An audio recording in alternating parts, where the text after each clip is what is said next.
Hi friends, welcome to Sandhyashri vlogs. మనం ఈరోజు ఓట్స్తో ఉప్మా ఎలా ప్రిపేర్ చేసుకోవాలో చూద్దాం. ఓట్స్తో ఉప్మా చాలా టేస్టీగా ఉంటుంది.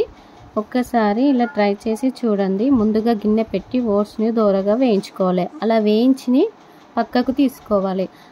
ఇప్పుడు అదే గిన్నెలో ఆయిల్ పోసి పల్లీలు వేసి, పల్లీలు గోలాక ఆవాలు, జీలకర్ర, పచ్చిమిర్చి, పొడవుగా కట్ చేసుకున్న ఆనియన్స్ వేసి ఫ్రై చేసుకోవాలి. ఇప్పుడు కొద్దిగా సాల్ట్, కొద్దిగా పసుపు వేసి కరివేపాకు వేసి ఫ్రై చేసుకోవాలి. అలా ఫ్రై అయిన తర్వాత 1 కప్పు ఓట్స్కు 2 కప్పుల వాటర్ వేయాలి.